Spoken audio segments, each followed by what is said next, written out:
আরে ভাই, তারেক রহমান তো কোমর ভাঙছে এই দেশের জন্য,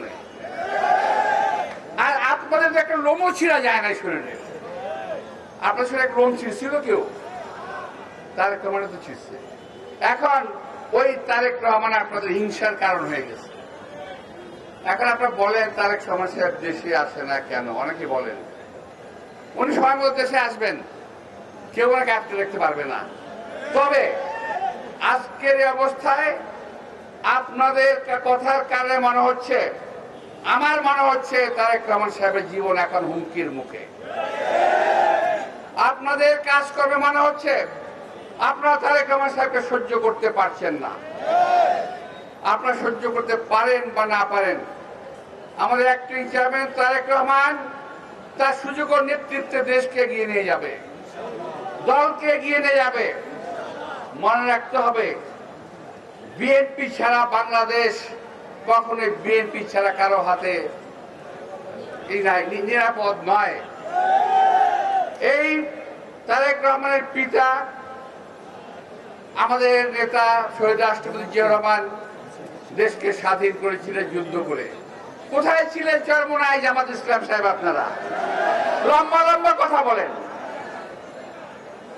শহীদ রাষ্ট্রপতি জিয়াউর রহমান দেশকে বহুদলীয় গণতন্ত্র দিয়েছেন। দেশ নেত্রী খালেদা জিয়া এই দেশে পার্লামেন্টারি গণতন্ত্র দিয়েছেন। সংস্কারের কথা বলেন, সংস্কার আমরা করি নাই। আর একটা আছে ওই যে কি বলে বাংলাদেশ চিলড্রেন্স পার্টি, হ্যাঁ এত বেশি এতই চেনাইব না। তো এই চিলড্রেন্স পার্টির অনেকে এখন তারেক রহমানের সাথে কথা বলেন, জিয়া রহমানের সাথে কথা বলেন। আরে ভাই, তোর দাদাও তো দাদা জিয়াউর রহমান, কার সম্বন্ধে কি কথা বলে এরা? এখন এই সমস্ত লোকের কথাবার্তা শুনে আমাদের বিভ্রান্ত হওয়ার কোনো কারণ নাই। দেশবাসীকে অনুরোধ জানাবো, আপনারা যা ছবি দেখেছেন চুল চেরা বিশ্লেষণ করেন দয়া করে।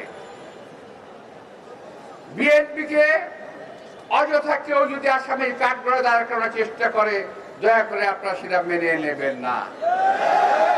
বিএনপি দেশকে স্বাধীন করেছে, বিএনপি দেশকে স্বাধীন রাখবে ইনশাআল্লাহ।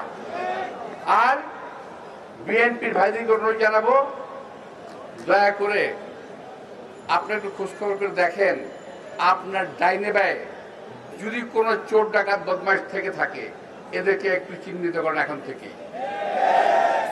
আমাদের বিভিন্ন সময়ে বিভিন্ন ভাবে আমাদের দলের নেতৃবৃন্দের কাঁধে ভর করে হাতে ধরে আওয়ামী লীগের সন্ত্রাসী বৃন্দ দলে ফেরার চেষ্টা করছে।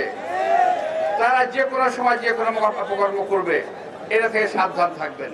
কার পীর সাহেব, কেমনি পীর সাহেব? আর ওই যে সোশ্যাল মিডিয়ায় যে আপনার সম্বন্ধে লেখা হয়েছে, বলা হয়েছে যে আপনি মাদ্রাসায় পড়েন নাই, হাদিস পড়েন নাই, ইত্যাদি ইত্যাদি কথা হয়েছে। যদি কলিজায় জোর থাকে, যেই চাপাবাজি করেন ওই চাপার মাধ্যমে দয়া করে একটু জবাব দেবেন। আমরা জানতে চাই ধর্মীয় ভাবে আপনি কোথা থেকে পাস করেছেন।